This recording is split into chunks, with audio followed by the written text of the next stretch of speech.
Alright guys, TouchGrabber here, back again today. I'm not exactly sure when this video is going to be going live. I think I'm recording it a couple of days in advance. We'll have to see. If anything drastic has happened over the last 24 hours, I'll do my best to cover it tomorrow. Today I wanted to talk about, and as I said, hopefully nothing drastic has changed here because this video may become obsolete, but hopefully it won't in large part. Want to talk about the players that have missed out on the CDL this season. Of course, a lot of big name players have been announced onto the major organisations, and of course they've got really stacked teams, and some of their substitute benches are very interesting and to talk about and definitely give them potential for making changes going forwards in the season. We're going to look at that in coming minutes, but mainly the players that maybe we thought would get a spot in the league and haven't been able to secure it. So like if you guys enjoy the YouTube algorithm, we'd greatly appreciate it, help push the videos to new audiences. Subscribe if you're new as always. Let's hop into it then. First of all, I'm not sure if this Zero the Beast guy is just seeking attention, and maybe I'm giving him what he wants, but I thought this was kind of funny.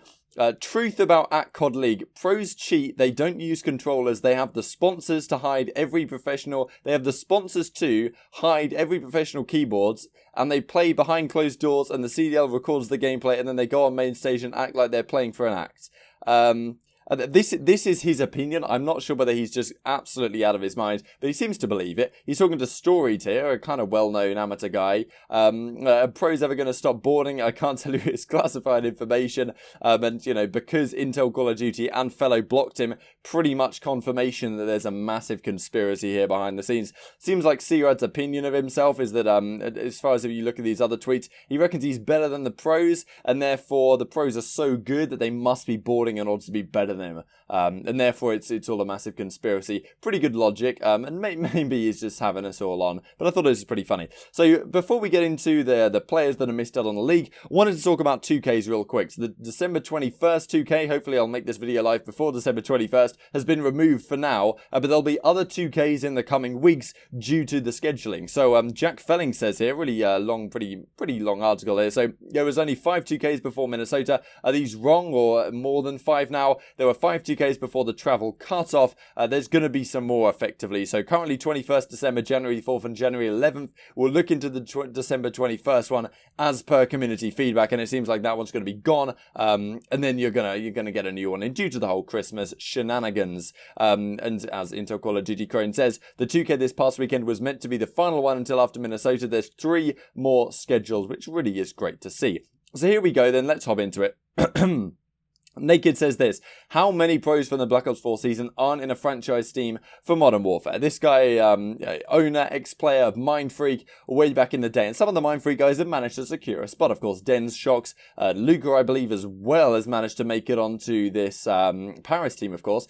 And there's some other players that from the APAC region that haven't quite made it. We're going to go on to that in the coming minutes here. So this is what Crone at CDL Intel said then. John, of course, is a big one. Let's just talk about John real quick. There are these rumors, why exactly he's been banned, as it does seem, from the CDL this season. There's absolutely no chance that he would not be on a team if he didn't have other reasons, and Activision may have taken a stance. We talked about that a while ago. Maybe I'll leave the link to that in the description box below. Pharaoh, though, is a pretty big name. Of course, there are the issues with Pharaoh about the controversy that's been around him, some clips that have surfaced in the past.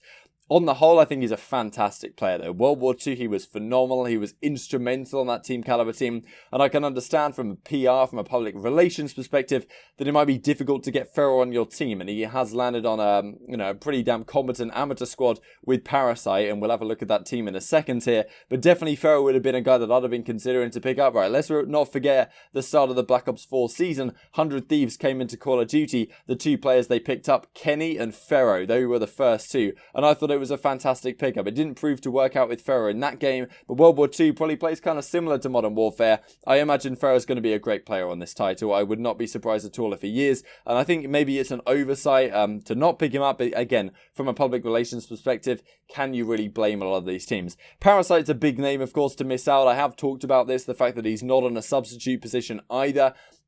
Players in Parasite's position who are, and also we'll talk about Gunjo in a second because he has just been picked up, and so has Shawnee actually, and so has Journey. So some of these aren't completely valid, just before you guys comment that down below, which maybe you already have, but it's from a few days ago now.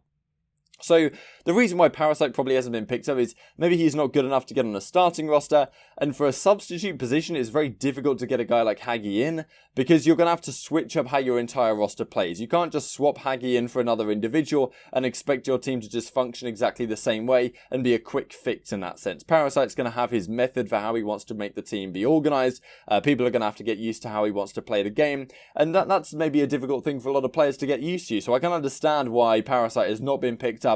Kind of disappointing on his part, but for him at least, and a lot of other players that have missed out. But there's unfortunately there is limited spots in the league and these things happen. Spacely is definitely a player that I thought would have made it, especially like Spacely and Nagafen as well are big names. So I wanted to move on from this tweet a second here. Royalty's another one, but Goonjar's been picked up. I think Proto got picked up as a substitute onto the Seattle Surge. Shawnee on London, Journey on I thought it was New York, but I think I'm getting that wrong. Oh no, Atlanta FaZe for Journey. And yeah, so all of this is somewhat out of date. Let's go on to this then. So these are the rosters for the league for the upcoming season. This is the Atlanta FaZe one, and yeah, so Journey is here, and these are some of the substitutes we've been talking about. Chicago Huntsmen, of course, have got General, Tommy, Tish, Maniac, Atura, Shawnee, Madcat, Joe, Shane, and Dominate on this one. So Shawnee made it over here. Blast is the substitute for the Los Angeles Guerillas. Exceed and T-Tiny, Center and Happy, Chino and Goonjar now announced. The Paris Legion have a different thing going on with no clear substitutes. Panda and Proto, Kleenex, Classic, Cami, Bance, and Mayhem are the substitutes for the Toronto Ultra. So of course you've got the main squads, a lot of players that people would expect to be there, but then you've got the substitute side of things with individuals that you would expect to be there in large part, but some people you're thinking, okay, like where are they? There are some spots yet to be announced, right? Like Maniac is technically considered here a substitute, which we're not really sure what's going on exactly there. But Los Angeles Guerillas still have things to figure out. Chicago Huntsmen still have another announcement to make. So there's definitely some spots that may become filled as we look through these players. So let's go through the 2Ks that happened this past weekend there and try and relate it to what we see from this team going forwards. So this is the APAC situation. Swifty, Setsi, Pred, Fighter, and Azzy. These are guys that you may have expected, especially given what happened with the Paris team. Some of the guys getting into spots there. You would have thought that maybe one of these guys could have deserved a spot, and we'll have to see going forwards, but there's definitely, I would say, more deserving names at the current time. This is what we see if we look in the European region then. So Dave, Denza, really big name players here, especially on this top team, Doug St. Martin version 3. The likes of Maple and Chain, who have had great results at champs in the past. Tommy's Vitality, even in this past season as well, have done really well. The likes of Insight and Detain, especially given that Kleenex got picked up onto the Toronto Ultra team as a substitute for the current time. These are other guys that could have potentially been in that position. Some Spanish guys as well that unfortunately missed out on getting a spot, but Journey did make it. Here's the London, the Academy team, I guess. So these are guys that have, some of these guys have made it into the league, and it does seem like if this will be the Academy team, Madcan and Shawnee will be contracted, but the rest of the guys may also be playing kind of under that banner. So they may well be not in the league, but not necessarily entirely out of the league. But of course, that team can make changes as they please going forward in the season. The likes of Zeke, Natche, Risk, right? Guys that were phenomenal in the Black Ops 4 season at times, missing out on the league going forwards. It really does amaze me how much fantastic talent there is in the scene right here. Vortex as well, who was on that Heretics team in the latter half of the season. So some really, really big name players here in Europe that are missing out. And then we'll go on to the North American 2K. So because of course here, it really kicks off. So Fast Baller, we've got Pemby, Machilla, Jet Li, right, who, didn't make it anywhere. Likes of Parzellon as well, of course, from that early Midnight team in the Black Ops 4 season. It was so phenomenal, and now it must be really tough for a guy like Jet Li to look back on that situation and look at the likes of Envoy and where he's ended up through the Black Ops 4 season, and Brack as well, of course. Those were kind of the standout players, I guess, at the time. Parzellon was really good as well, and then you had Llama God, and then you had Jet Li, and where they're sitting today compared to where they were, it must be difficult for them to look in the mirror in that sense, but that's the nature of sports, I guess. Theory as well, who's still grinding on, even though he said, I just don't know what to do, it doesn't look like I'm going to get picked up for a team this season, and I'm not surprised that he's not. Probably should go in search of some sort of managerial position, but definitely some big names down here that came top 32. And then we go on to the top side of things. So UYU, of course, none of these guys got picked up to the league. Not overly surprising, but definitely very strong players that are in an organizational contract with UIU but won't be in the league as substitutes or anything like that. Tish, of course, did leave this team to go on to the Dallas Empire as their substitute, but of course, other big names. Let's have a look at that. Well, let's just start from the bottom, I guess. So, Profizi, a guy who's been here before. A lot of really big names here. Believe, of course, from the old Allegiance and in the previous season, GGA Orange teams. Kolchan, Robbie B, of course, we've talked about it since retired. Chino and Gunja. This may, in fact, well have been the OpTic Gaming substitute academy team, which makes it even more interesting that Robbie B made that decision to retire. Juju, you might remember from his famous clip where he choked all those shots on a throwback, I think the map was called, in Infinite Warfare. Pretty incredible clip. Some S&D star names here as well. Some guys like Awakening that had some decent results and kind of showed up towards the latter half of last season.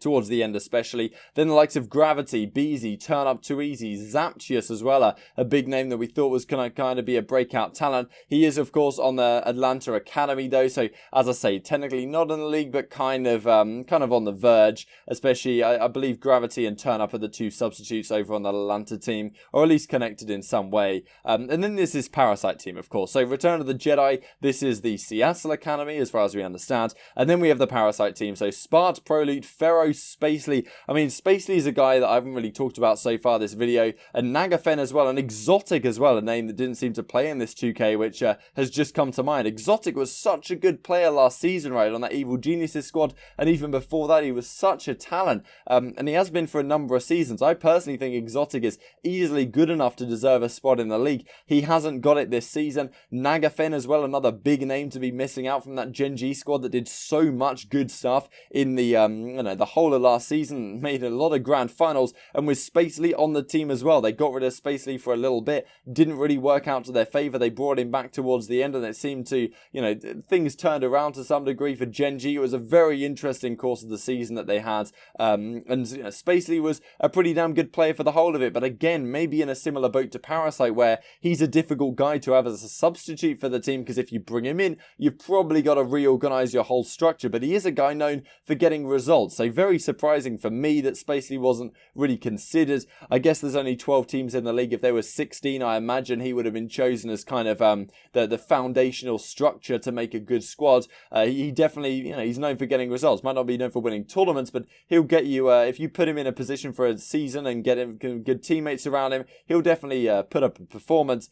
Similar guy to Looney, but on a lesser scale, in my opinion. So many big names right here, and who do you think did deserve a spot in the league? There's some of these names which I guess you can look at and think, why have they got a spot over some of these guys? Dallas Empire, the likes of Tish, right? Yes, he's going to be their substitute, but at the same time, maybe he has connections of Illy and Shotzi and these kind of guys in the community, but is he a more valuable substitute than some of the names I've just listed off? Does he have the achievements? Does he have the career accolades? Who knows, right? But at the end of the day, connections, networking, I guess, is incredibly important here, especially when I would say that a lot of the general managers for these teams don't really, or maybe the organizational structure more generally, doesn't really have an idea who the good players are, who you should get in. Of course, as I've said, there's some good reasons for not picking up some of these more veteran leadership type of figures, but likes of like Nagafen and Exotic, you'd have thought they'd have got a spot, right? They're experienced players, they've done it for years. Nagafen, I guess, has only really been so good on the Black Ops games, so I can understand that, but Exotic's been a great talent the last couple of years.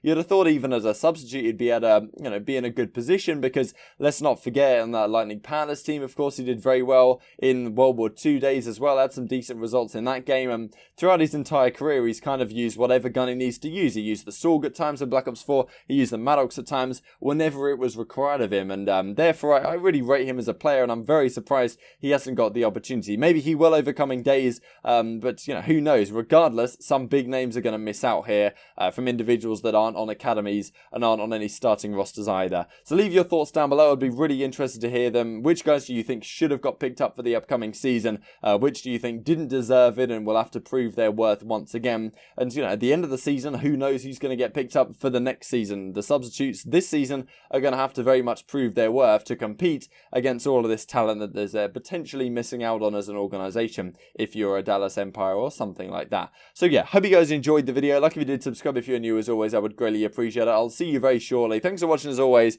I will see you next time.